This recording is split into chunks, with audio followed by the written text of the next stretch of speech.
समाचार सेवा प्रभाग से प्रस्तुत है हमारा साप्ताहिक कार्यक्रम पब्लिक स्पीक। नमस्कार श्रोताओं, कार्यक्रम पब्लिक स्पीक में आप सबका स्वागत है। मैं हूं कनकलता।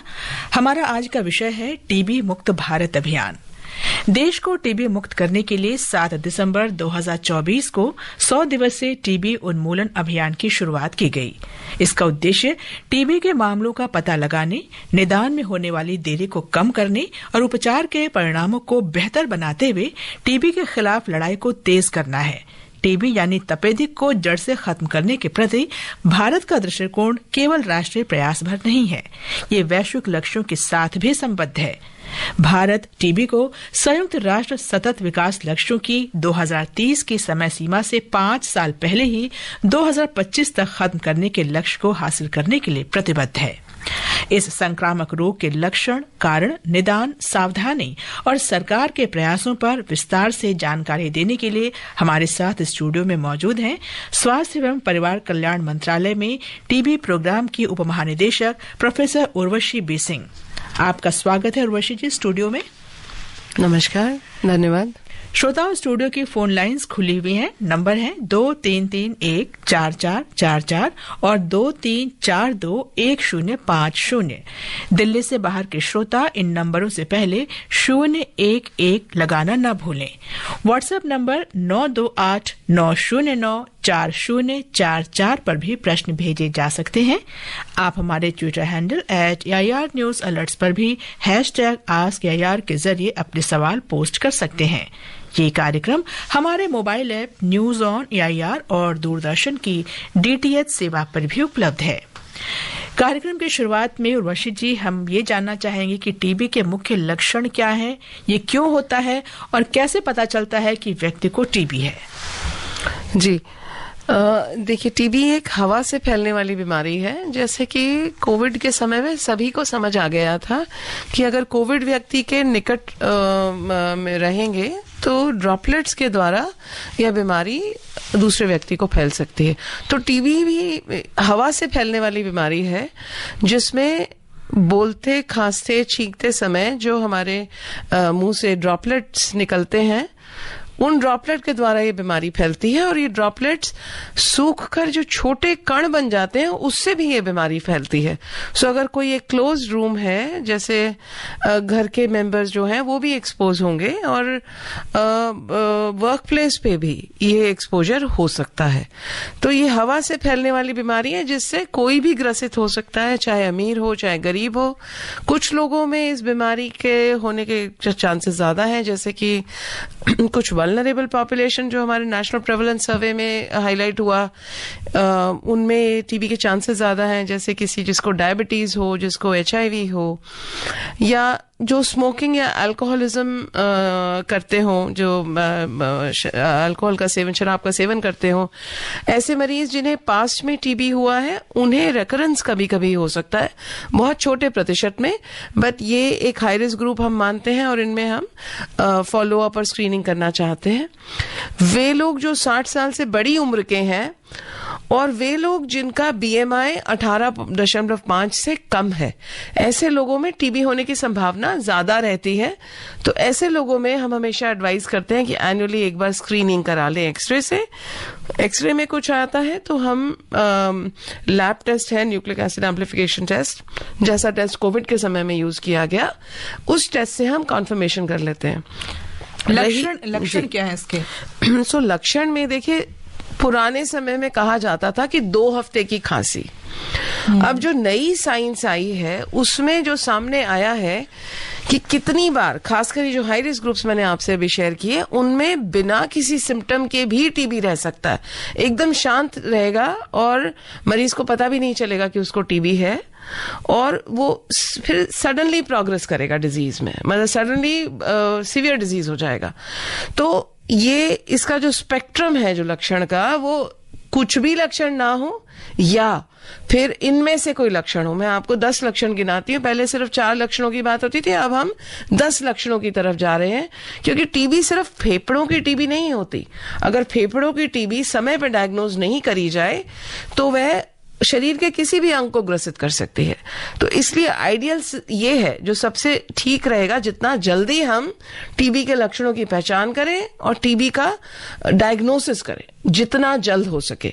तो लक्षणों में आपको बता दें, हल्का बुखार, बहुत तेज बुखार नहीं आएगा जैसा किसी टाइफाइड में या डेंगू में आता है, बहुत तेज बुखार नहीं आएगा, हल्का बुखार, शाम के समय बुखार का बढ़ना, वजन गिरना, भूख ना लगना, रात को पसीना आना, हल्का छाती में दर्द रह सकता है, बलगम वाली खांसी, खांसी के साथ कभी ब्लड आ सकता है, हेमोप्टिसिस बोलते हैं हम उसे, लिम्फ नोड हो जाते हैं, जैसे नेक में कोई ग्रोथ किसी ने देखी, नेक में ग्रोथ दिख रही है या लिम्फ नोड बढ़ गया साइज में, या शरीर में, जैसे फॉर एग्जांपल अगर पेट की टीबी है तो पानी भर जाएगा पेट में, या फेफड़ों के में पानी भर सकता है, तो चेस्ट में प्लूरल इफ्यूजन हम बोलते हैं उसको, जॉइंट्स में प्रॉब्लम हो सकती है, जैसे मैंने कहा कोई भी अंग इन्वॉल्व हो सकता है। तो फेफड़ों की टीबी शुरुआत में, जैसे सांस से हमने इनहेल किया टीबी का बैक्टीरिया, पहले फेफड़े इन्वॉल्व होंगे, और अगर उस समय डायग्नोज नहीं हुआ या उस समय उसको इग्नोर किया गया तो वो शरीर का कोई भी अंग इन्वॉल्व हो सकता है। और अगर हमने शुरू में इस डिजीज को इग्नोर किया तो एमडीआर टीबी भी बदल सकता है। हमारे एक श्रोता हमारे साथ जुड़ चुके हैं, अनिल, इंदौर मध्य प्रदेश से। अनिल जी, क्या पूछना चाहते हैं आप? हमारा सवाल ये है कि ये जैसे हम टीबी की जो बीमारी है, ये अधिकतर देखा है कि ठंड के दिन में लोगों को सर्दी खांसी बहुत होती है, तो यह मौसम के साथ इसका संबंध होता है या किसी भी मौसम में यह बीमारी होती है, और एक बार अगर हो जाए तो इसका ऐसा है कि दूसरी बार नहीं होगी, क्या यह कभी भी कितनी बार भी हो सकती है? जी अनिल जी, आपका प्रश्न जो था, ये ऐसा नहीं है कि सर्दी के मौसम में हो सकती है, ये किसी भी समय हो सकती है। तो जो खांसी जुकाम को इग्नोर किया कर दिया जाता है सोच के कि वायरल से होगा, वैसा कुछ नहीं करना। अगर आपको जो लक्षण हमने गिनाए उनमें से कोई भी लक्षण किसी को भी हो तो अपनी जांच करा लें। और इस समय हम आपको ये भी बता दें कि हमारा जो गवर्नमेंट का जो टेस्टिंग नेटवर्क है वो इतना स्ट्रांग है कि जो कोई भी और कंट्री बोस्ट नहीं कर सकती। हमारे जो न्यूक्लिक एसिड एम्प्लीफिकेशन टेस्ट जैसी जो लेटेस्ट टेक्नोलॉजी है हमारी कंट्री में 8,293 से ज्यादा मशीनें हैं जो गवर्नमेंट सिस्टम में हैं। इसके एडिशन में पब्लिक सेक्टर में भी होंगी। तो इतना स्ट्रांग डायग्नोस्टिक सिस्टम है। एक्सरेज हमारी कंट्री में कंट्री वाइड बहुत बढ़िया नेटवर्क है। इन एडिशन अब हम हैंडल्ड एक्सरे भी सब जगह पहुंचा रहे हैं ताकि जो हाई रिस्क पॉपुलेशन को एक्सरे से स्क्रीन किया जा सके और डिजीज अगर एक्सरे में कुछ एबनॉर्मेलिटी दिखती है तो उसको हम न्यूक्लिक एसिड एम्प्लीफिकेशन टेस्ट से कंफर्मेशन कर लेते हैं। सो ये सारा डायग्नोसिस फ्री है, हर एक के लिए सब कुछ निशुल्क है। उसके बाद ट्रीटमेंट जो दिया जाता है वो 6 महीने का ट्रीटमेंट है, ड्रग सेंसिटिव टीबी के लिए भी और ड्रग रेजिस्टेंट टीबी के लिए भी। अभी हमने नया लॉन्च किया है बीपालैब, जो फ्री ट्रीटमेंट गवर्नमेंट दे रही है। इसके साथ हम जो न्यूट्रिशन पे बहुत बहुत आपका ध्यान आकर्षित करना चाहते हैं कि परिवार के लिए और मरीज के लिए सही पोषण, प्रोटीन रिच डाइट लेना बहुत जरूरी है ताकि उनका इम्यून सिस्टम स्ट्रांग हो इस बैक्टीरिया से लड़ने के लिए। सिर्फ दवा से इलाज तो हो जाएगा, पर जो उसका पोषण आप बढ़ाएंगे मरीज का तो वो इलाज जल्दी और ठीक रहता है। आपने रिकरेंस की उन्होंने रिकरेंस की बात भी पूछी थी कि वो रिपीट दोबारा हो सकता है। तो देखिए, कंप्लीट जो मरीज पूरा इलाज करेगा उसमें रिकरेंस के चांसेस बहुत थोड़े रह जाते हैं। तो इसलिए इलाज पूरा करना है। ये नहीं कि महीना भर दवा खाई, आज आपको अच्छा लगने लगा आपने दवा छोड़ दी। ऐसे में एक्स्ट्रा पल्मोनरी टीबी, फेफड़ों के अलावा दूसरे अंगों में टीबी या एमडीआर टीबी के चांसेस बढ़ जाते हैं, जिसका इलाज थोड़ा कठिन है और लंबा चल सकता है कभी। तो नांगलोई दिल्ली से जगदीश जोशी हैं अब हमारे साथ। जगदीश जी। हाँ जी मैम, नमस्कार। नमस्कार। और ये जो एक्सपर्ट मैम है इनको नमस्कार। नमस्कार जी। तो पहले तो मैं बता दूं, मैं आपका रेगुलर लिसनर हूँ और फोन में कई बार इसलिए नहीं करता क्योंकि दूसरे लिसनर कोई क्वेश्चन करते तो मुझे अपना जवाब मिल जाता, तो इसलिए मैं फिर मतलब और लिसनर ज्यादा से ज्यादा आपसे जुड़ पाए तो मैं फिर करता नहीं, क्योंकि मेरा बगैर पूछे कई बार मेरे को मेरा आंसर मिल जाता है जी। तो हाँ, तो दूसरी बात ये है कि जो मैं डॉक्टर साहब से पूछना चाहे, बोन टीबी क्या होती है, ये कैसे मतलब हो जाती है और क्या इसके लिए बाद में अगर हो गया तो क्या प्रिकॉशन लेना चाहिए, और ये भी क्या, जैसे घर परिवार में किसी को हड्डी वाला टीबी हो गया तो ये भी क्या एक से दूसरे को फैल सकता है या नहीं, इसके बारे में मैं डॉक्टर साहब से उनकी मतलब सलाह लेना चाहूंगा। जी, तो जोशी जी ऐसा है कि टीबी शुरुआत हमेशा फेफड़ों से होती है और फेफड़ों से शरीर के बाकी अंगों में फैलती है। तो फेफड़ों की टीबी को जल्दी डायग्नोज करना बड़ा जरूरी है। अब जिस मरीज को अगर बोन की टीबी हो गई, उसका पूरा इलाज हमारे पास है और अगर वो इलाज पूरा करेगा, कभी कभी बोन टीबी में ये इंश्योर करने के लिए कि कंप्लीट क्योर हो जाए, कि कंप्लीटली ठीक हो जाए मरीज, तो थोड़ी ज्यादा समय तक भी दवा देनी पड़ सकती है, साल, 1.5 साल, 2 साल, जो आपके डॉक्टर निर्धारित करेंगे। ऐसे मरीज से जिसको सिर्फ बोन की टीबी है, दूसरे को टीबी नहीं फैलती। पर देखिए, इससे मेरा ये जो आपका जो प्रश्न था, उससे मैं बाकी लिसनर्स को ये भी बताना चाहूंगी कि देखिए, टीबी जैसे मैंने कहा कि कोई भी नहीं बच सकता, अमीर या गरीब। तो इसके लिए जो सोसाइटी में जो एक स्टिग्मा बना हुआ है ना कि टीबी का मरीज हो गया तो अछूत कर दिया जाए, वो सबसे गलत धारणा है।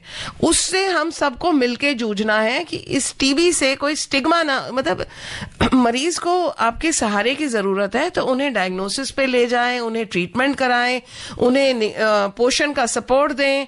उन्हें अगर कोई पैसे की कमी है, मतलब कुछ लोग तो कहते हैं कि नौकरी से निकाल दिया, इससे बेहतर है उन्हें छुट्टी दें, उन्हें सपोर्ट करें ताकि उनका इलाज होए और वो वापस अपना जो है जीवन अच्छी तरीके से जी पाए। सो बोन टीबी से कोई घबराने की बात नहीं है, जरूरी ये है कि उसका डायग्नोसिस जल्दी होना चाहिए। तो इसी मरीज को जिसको बोन टीबी है, उसने समय पे अगर उसके लक्षण उसने पहचान कर, फेफड़े की जब टीबी थी तभी उसने डायग्नोसिस करा लिया होता है, तभी ट्रीटमेंट करा लिया होता, तो बात बिगड़ के बोन टीबी तक नहीं पहुंचती। हमारे अगले श्रोता हैं मोहन पासवान। जी सर, दूर हो चुका हूं सर, दरभंगा बिहार से। जी पासवान जी, आप बोल रहे हैं? जी मैडम, इकट्ठे प्रणाम। प्रणाम, बताइए। मैडम, सत्यापित टीबी मरीज होने से पहले मानव अभिभावक बचपन से ही किस प्रकार के रहन सहन, खान पान पर ध्यान दें जिससे भविष्य में चलकर जवान बच्चे बूढ़े को टीबी रोग न हो सके एवं भारत टीबी मुक्त बन सके सर। दूसरा है कि टीबी रोग होने से मुक्त भारत बनाने का सूत्र क्या होना चाहिए? राष्ट्रीय नेता, राष्ट्रीय स्तरीय नेता एवं सामाजिक लोगों को सर, जिससे टीबी मुक्त भारत बन सके। तीसरा है कि सर, भारत देश कृषि प्रधान देश है, जिन किसान मजदूरों का आर्थिक स्थिति कमजोर हो उन्हें क्या करना चाहिए टीबी जैसे घातक बीमारी से बचने के लिए सर? जी, तो आपका प्रश्न बहुत ही सही था। तो सबसे पहला कि आपने पोषण की बात उठाई, तो हमने पहले भी कहा कि पोषण का इसमें बहुत मेजर रोल है।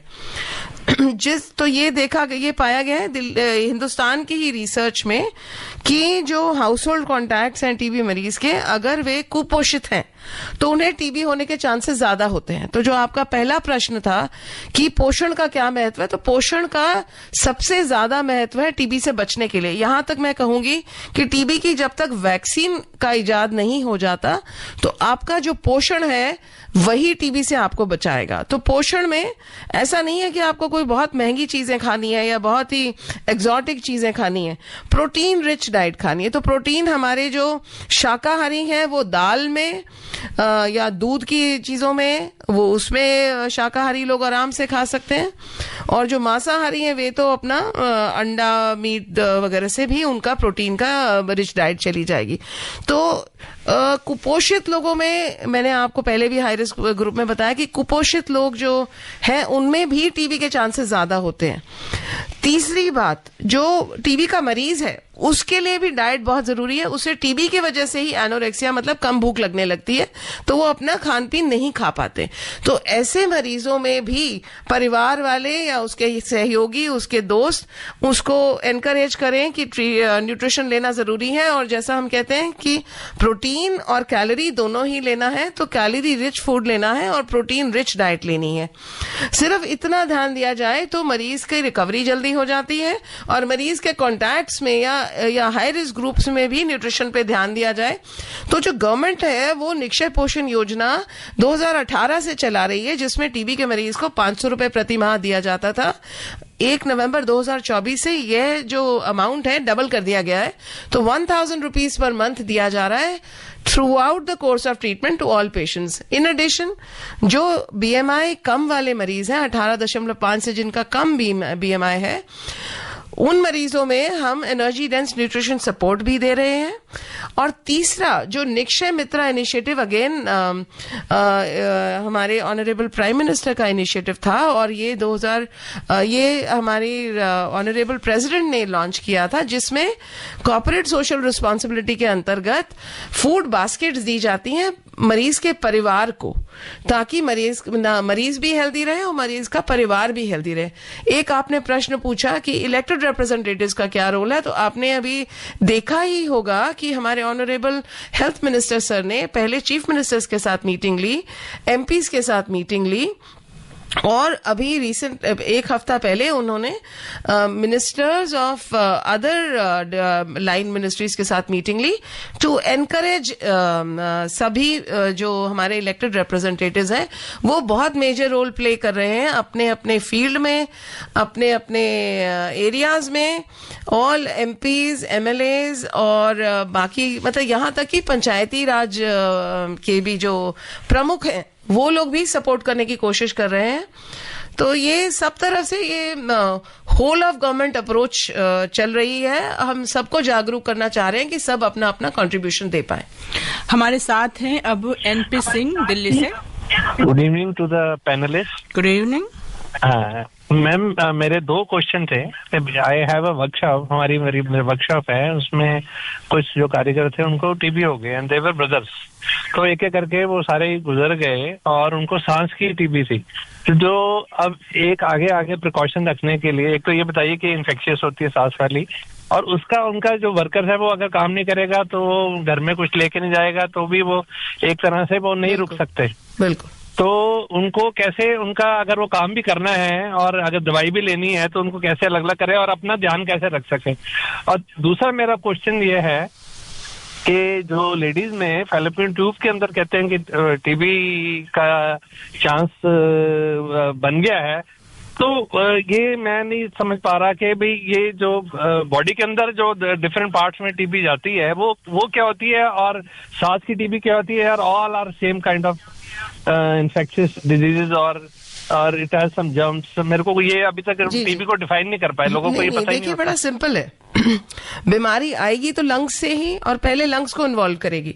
पर जैसा मैंने पहले आपको बताया, इसके सिम्टम्स बड़े सिवियर नहीं होते, मतलब तेज बुखार नहीं होगा, ऐसा नहीं होगा कि मरीज सडनली बिस्तर पे पड़ जाए। वो हल्के हल्के सिम्टम्स रहते हैं। शाम को बुखार हुआ, हल्का बुखार हुआ, लोग सोचेंगे थकावट से हुआ, थोड़ा थोड़ा वजन धीरे धीरे गिरेगा, और लोग सोचेंगे मैं खाना ठीक से नहीं खा रहे हूँ, मैं ठीक से नहीं, खाना पीना नहीं हो रहा है इसलिए वजन गिर रहा है। भूख नहीं लगेगी तो कोई और रीजन एस्क्राइब कर देंगे। तो बेसिकली क्या होता है, हम अपने सिम्टम्स को नजरअंदाज कर देते हैं। हमारे नेशनल प्रेवलेंस सर्वे में भी ये पाया गया कि हमारा कंट्री में हेल्थ सीकिंग बिहेवियर बहुत पुअर है। सो चाहे वर्क प्रेशर से आप मान लें या उसको सिम्टम्स को एस्क्राइब कर दिया जाता है वायरल इलनेसेस को, या ये भी हो सकता है कि कोई स्टिग्मा से डर के कि हमें टीबी हो गया तो आसपास वाले क्या सोचेंगे या हमारे परिवार से मिलना जुलना बंद कर देंगे, इसकी वजह से भी लोग सामने ना आने से कतराते ना हो। तो ये हमारी सबकी ड्यूटी है कि इन सब मरीजों को इतना सपोर्ट सिस्टम तो हम ऑफर करें कि दुख आज उन्हें हुआ कल को हमें हो सकता है। तो सिस्टम गवर्नमेंट ने तो बहुत स्ट्रांग कर दिया। अब ये जन भागीदारी है कि जन भागीदारी में सब लोग कैसे टीबी के कॉज को सपोर्ट करेंगे। तो आपने ये prime minister, honourable prime minister का आह्वान भी सुना होगा, जन भागीदारी की तरफ सब इसमें हाथ बटाएंगे तो जरूर हम टीबी कंट्रोल कर पाएंगे। अब आपका जो दूसरा प्रश्न था कि फेफड़ों की टीबी है, वो हवा से ही हुई और हवा से ही दूसरों को फैल सकती है, और वो समय पे डायग्नोज अगर नहीं होती है तब वो बीमारी शरीर के दूसरे अंगों में जा सकती है। तो उसमें भी घबराने की बात नहीं है। इसका पूर्ण इलाज संभव है, संपूर्ण इलाज संभव है। डायग्नोसिस भी प्रोग्राम गवर्नमेंट दे रही है, ट्रीटमेंट कंप्लीट गवर्नमेंट दे रही है, निक्षय पोषण भी गवर्नमेंट पूरा सपोर्ट कर रही है।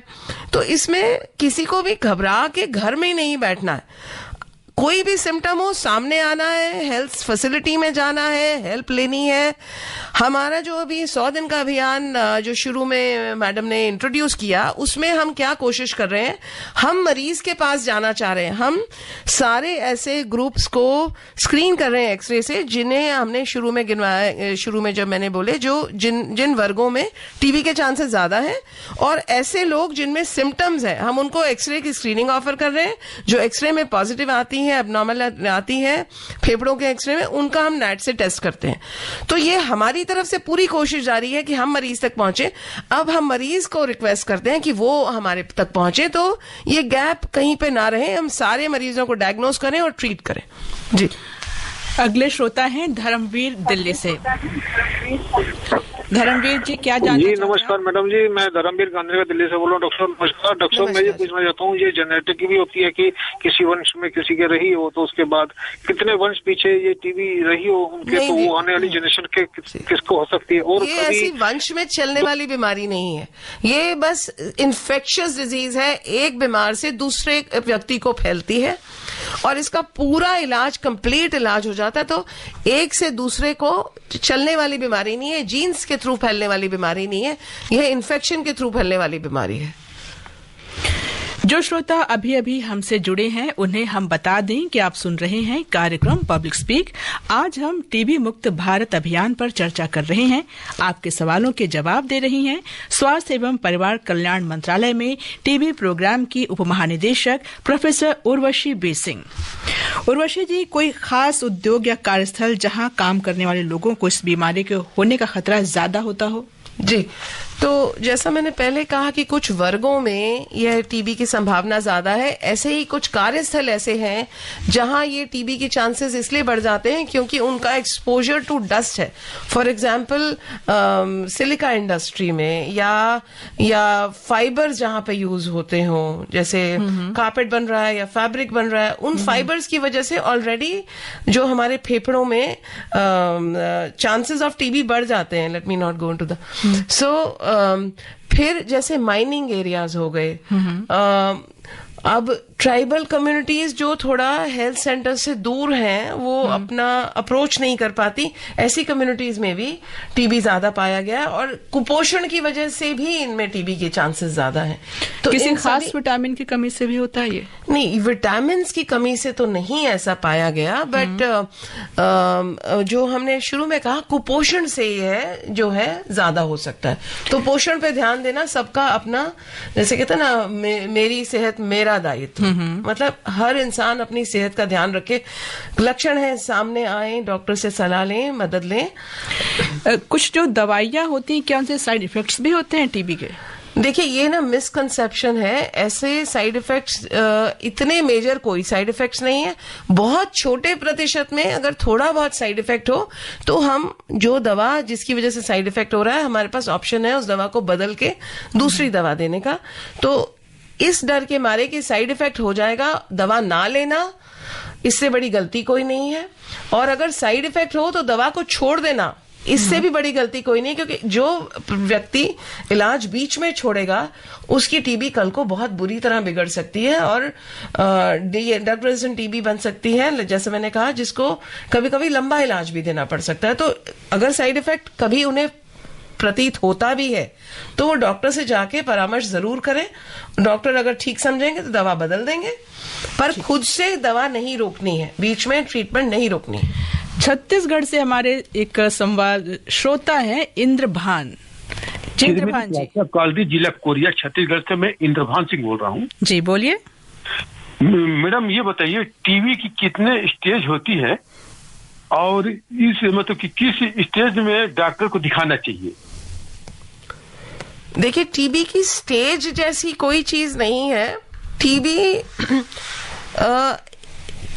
इन्फेक्शन हो सकती है, जैसे कि जैसे मैंने कहा कि हवा से कीटाणु शरीर में गया, और अगर आपका इम्यून रिस्पॉन्स स्ट्रांग है तो आप उसको इन्फेक्शन को अपने आप ही वो ठीक कर लेगा आपका शरीर, क्योंकि आपका इम्यून रिस्पॉन्स स्ट्रांग है, आप कुपोषित नहीं है, तो वो इन्फेक्शन स्टेज पे खत्म हो जाएगी बीमारी। पर इन्फेक्शन स्टेज पे आपको कोई सिम्टम भी नहीं आता, आपको पता भी नहीं चलेगा, आप हेल्दी हैं और आपका इन्फेक्शन ट्रीट हो गया।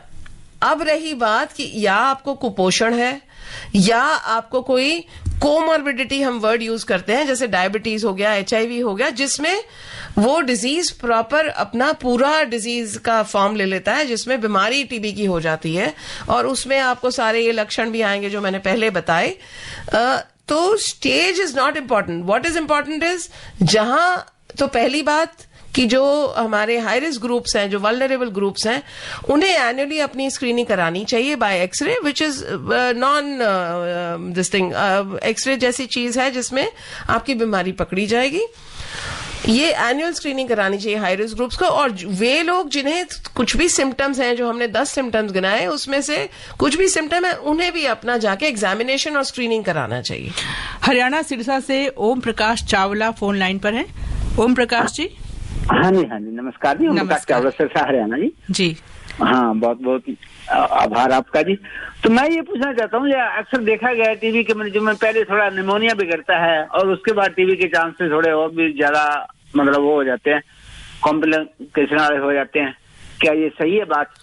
नहीं। और दूसरा ये देखा गया कि भ्रांति ये लोगों में पली हुई है कि भी कैंसर को तो छुआछूत का रोग समझ लेते हैं और टीबी को एक, यानी मतलब कहते हैं ये परमात्मा की कोई है। तो कृपया दोनों पर प्रकाश डालें। और जी ओम प्रकाश जी, आपकी आवाज नहीं आ रही, जितना पूछा आपने उसका जवाब दे देते हैं। देखिए, टीबी इन्फेक्शियस डिजीज है और कैंसर इससे अलग है। तो जो टीबी का है पूरा इलाज हो सकता है। ये कह रहे थे कि लोग जो है टीबी को समझ लेते हैं कि भगवान की देन है। नहीं, देखिए, भगवान की देन तो सभी बीमारियां हैं, पर ये टीबी की बीमारी एक से दूसरे तक जा सकती है और इसका पूरा इलाज संभव है। ये ऐसी बीमारी नहीं है कि जो लाइलाज है, इसका पूरा इलाज संभव है और इसको जितना आप जल्दी डायग्नोज करेंगे उतना जल्दी पूरा इलाज कर पाएंगे और ये बिगड़ेगी नहीं बीमारी। और जो निमोनिया है वो टीबी में नहीं बिगड़ता। आपका जो टीबी से जो इवेंचुअल डायग्नोसिस टीबी होता है वो एक्चुअली निमोनिया टीबी की वजह से होता है। सो टीबी प्रेजेंट ही ऐसे करेगा, शुरू में छोटी सी एबनॉर्मलिटी दिखेगी और वो निमोनिया में कन्वर्ट हो जाएगी अगर आप उसका इलाज समय पे या डायग्नोसिस समय पे नहीं करेंगे। जो ड्रग रेजिस्टेंट टीबी मरीज हैं उनके लिए क्या है? तो देखिए, ड्रग रेजिस्टेंट टीबी जो है, अगेन वो पूरा कंप्लीटली ट्रीटेबल है, उसमें डिले नहीं करना है। तो पहले होती थी टीबी, एमडीआर टीबी की जो ट्रीटमेंट होती थी वो 18 महीने 20 महीने भी चलती थी। पर अब हमने न्यू रिसर्च के हिसाब से और कंट्री में भी रिसर्च करी, हमने टेस्ट करने के लिए नया रेजिमेंट ले आए हैं जो 6 महीने का ट्रीटमेंट रेजिमेंट है और 4 गोली लेनी है उसमें, जिसका मतलब बहुत ही अच्छा एक्सपीरियंस आया है और कंप्लीटली क्योरेबल और good response to the newer regiment as well. Haridwar Uttarakhand से रवि जवालिया हमारे साथ हैं। रवि जी। हाँ जी, नमस्कार जी। मैम जी, मकर संक्रांति और लोहड़ी की आपको हार्दिक शुभकामनाएं। मैम जी को मैम ये जानना चाहता हूँ कि जैसे कि मैं अपने कार्य क्षेत्र में कार्य करता हूँ, तो टीबी मुक्त भारत हो इसके लिए मैं क्या सहयोग दे सकता हूँ मैम जी? धन्यवाद मैम जी। जी बहुत आपने अच्छी बात बोली। अगर यही हम सब बोलने लगे तो देश के टीबी को तो हम तुरंत दौड़ा देंगे। तो ये वाली धारणा जो है ना सब में आए, इसीलिए हमने ये 100 दिन का टीबी अभियान शुरू किया है कि टीबी जैसी बीमारी है, इसको सिर्फ हमने पहचानना है। पहचानने के बाद इससे कोई घबराने की जरूरत नहीं है। डायग्नोसिस गवर्नमेंट फ्री दे रही है और स्टेट ऑफ आर्ट टेक्नोलॉजी से दे रही है। बहुत बड़ा नेटवर्क है कि हम पीएचसी, आयुष्मान आरोग्य मंदिर तक पहुंचे हुए हैं डायग्नोसिस करने के लिए। वहां तक हमने प्रोविजन दिया हुआ है हर चीज का। बस मरीज घबराए ना, अगर वो स्टिग्मा से ना डर के घर में बैठे, वो सामने आए और अपना डायग्नोसिस कराए, पूरा इलाज कराए, अच्छा पोषण ले, दूसरों को सहायता दे। तो ऐसे में तो देखिए टीबी तो भाग ही जाएगी। अब समय हो रहा है कार्यक्रम को समाप्त करने का। हम अपने उन सभी श्रोताओं का आभार व्यक्त करते हैं जिन्होंने फोन लाइन्स के माध्यम से इस कार्यक्रम में हिस्सा लिया। स्वास्थ्य एवं परिवार कल्याण मंत्रालय में उप महानिदेशक प्रोफेसर उर्वशी बेसिंग, आपका स्टूडियो में आने और श्रोताओं के सवालों के जवाब देने के लिए बहुत बहुत धन्यवाद। इसके साथ ही पब्लिक स्पीक का ये अंक यहीं समाप्त होता है। अगले सप्ताह सोमवार रात ठीक 9:30 बजे एक और मुद्दे पर चर्चा के लिए हम फिर उपस्थित होंगे। तब तक के लिए कनकलता को आज्ञा दीजिए। नमस्कार। नमस्कार।